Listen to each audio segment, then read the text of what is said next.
دیکھیے جہاں تک ابن عربی کا تعلق ہے، ہمارے ہاں یہ دو اپوزٹ پولز ملتے ہیں بزرگوں میں.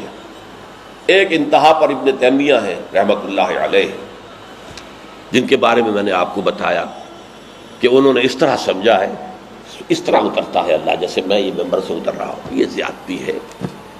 لیکن بہرحال ایک فکر ہے، ایک سوچ ہے. قرآن اور حدیث کے بہت بڑے عالم تھے، بہت بڑے عالم، بہت بڑے عالم. دوسری انتہا پر ابن عربی ہیں جن کا فلسفہ میں نے آپ کو بتایا. تمام صوفیاء ابن عربی کو شیخ اکبر کہتے ہیں، الشیخ الاکبر، اور صرف الشیخ کہیں گے، دی شیخ، تو اس سے مراد ابن عربی ہوگا. اور ابن تیمیہ انہیں کہتے ہیں زندیق، ملحد. یہ دو انتہائیں ہیں. ہمارے ہاں جو عام طور پر اہل حدیث حضرات ہیں وہ ابن تیمیہ کے فالوورز ہیں ان عقائد میں. ان کے ہاں تصور کیا ہے؟ اللہ تعالیٰ ہر جگہ اگر ہے تو صفاتی اعتبار سے، ذاتی اعتبار سے نہیں. وہ تو اپنی جگہ عرش پر ہے، ساتویں آسمان کے اوپر عرش ہے، عرش کے اوپر کرسی ہے، کرسی پر وہ ہے.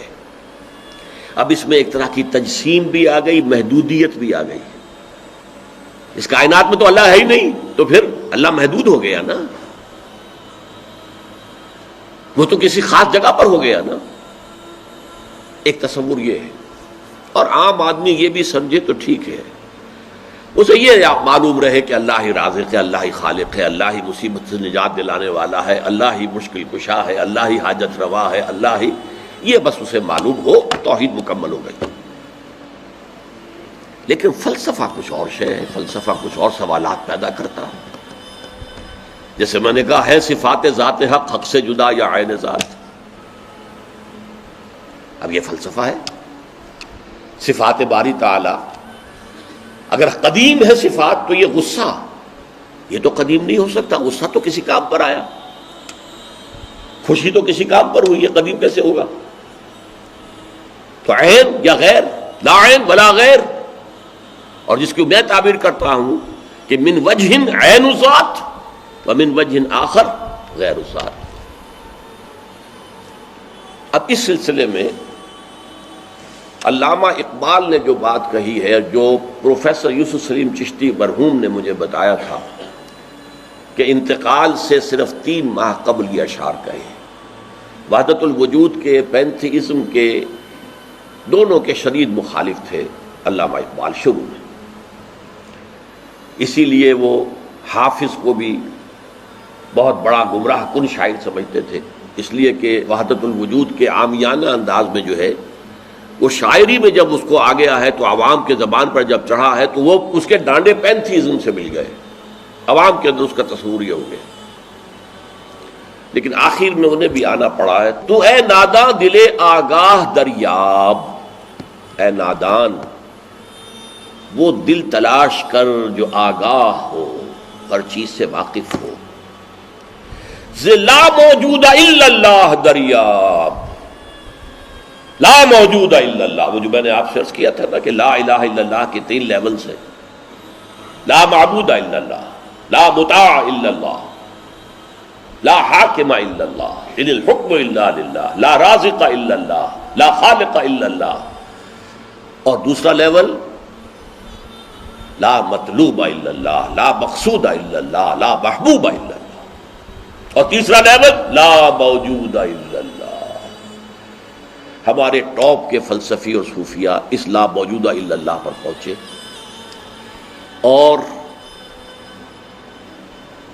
12ویں صدی کے مجدد اعظم شاہ ولی اللہ دہلوی رحمۃ اللہ علیہ، انہوں نے اس میں قول فیصل کہا کہ محی الدین ابن عربی کی وحدت الوجود اور شیخ احمد سرہندی کی وحدت الشہود میں باریک سا فرق ہے تعبیر کا، ورنہ وہ ایک ہی ہے.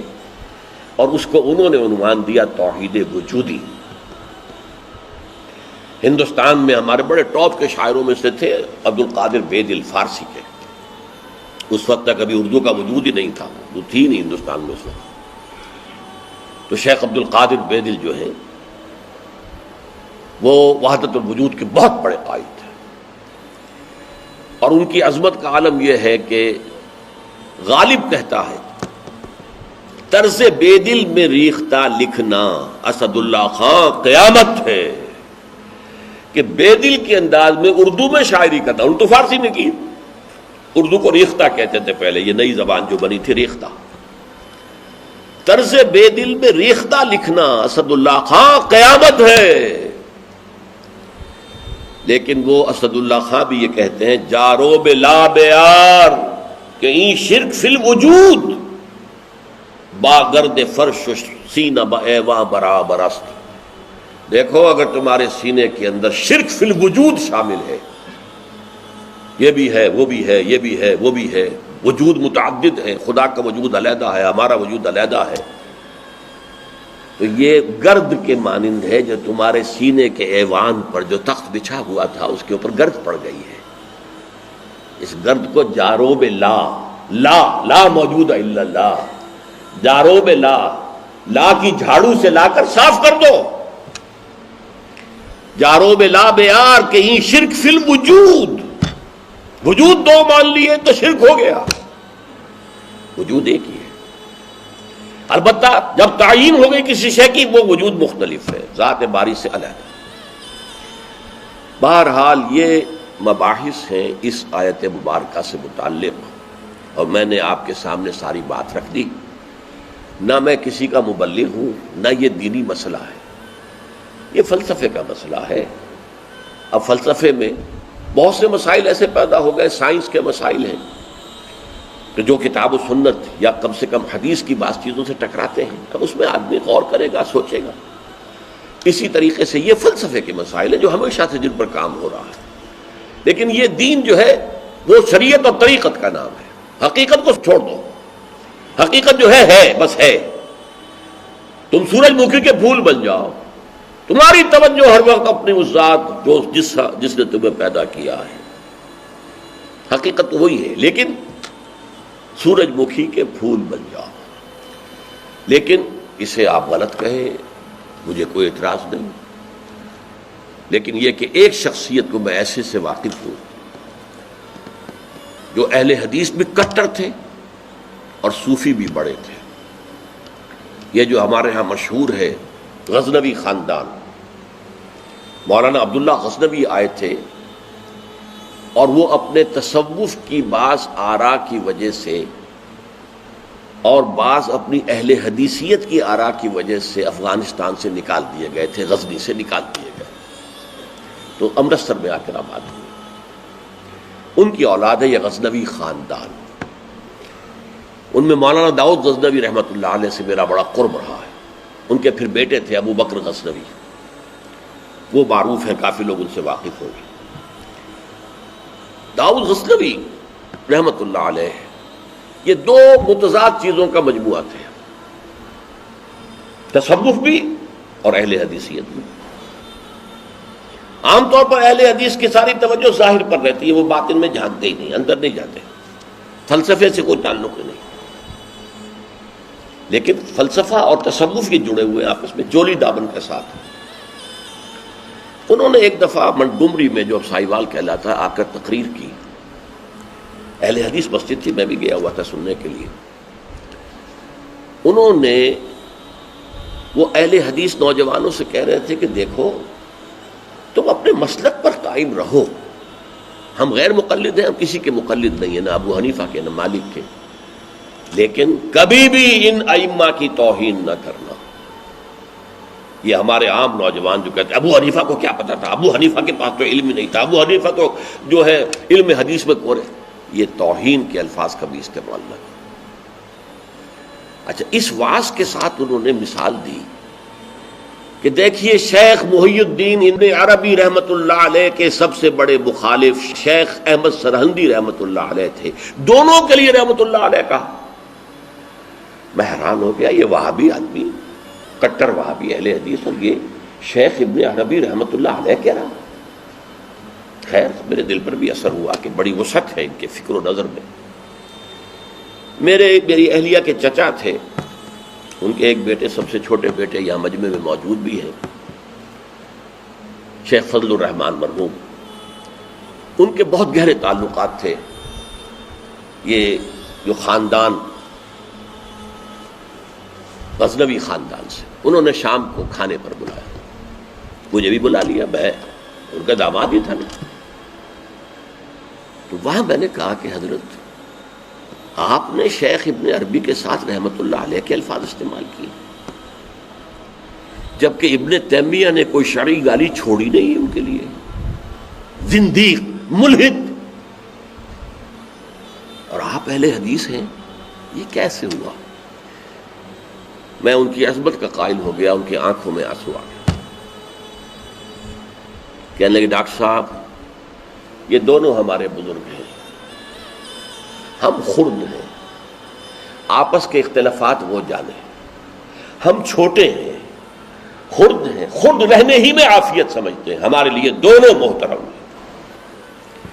اور مسجد میں انہوں نے ایک مثال بیان کی تھی کہ شیخ احمد سرہندی رحمۃ اللہ علیہ نے شیخ ابن عربی کے بارے میں اپنے مکتوبات میں لکھا ہے, ما ذل بردار خان ایشانم لیکن چکنم معاملہ صفات باری تعالی است, کہ ہم شیخ ابن عربی کے دسترخوان کے جھوٹے ٹکڑے کھانے والوں میں سے ہیں. کون کہہ رہا ہے؟ مجدد الفسانی کہہ رہا ہے. ما ذل بردار خان ایشانم, ان کے دسترخوان کے سوکھے جوڑے ہوئے جھوٹے ٹکڑے کھانے والوں میں سے ہم ہیں. لیکن چکنم, لیکن کیا کریں, معاملہ سے بات باری تعالی است. یہ باری تعالیٰ کی صفات کا معاملہ ہے, ہمیں اختلاف کرنا پڑ رہا ہے, اختلاف ہم کر رہے ہیں, لیکن ہم ان کے دسترخوان کے جھوٹے ٹکڑے کھانے والے.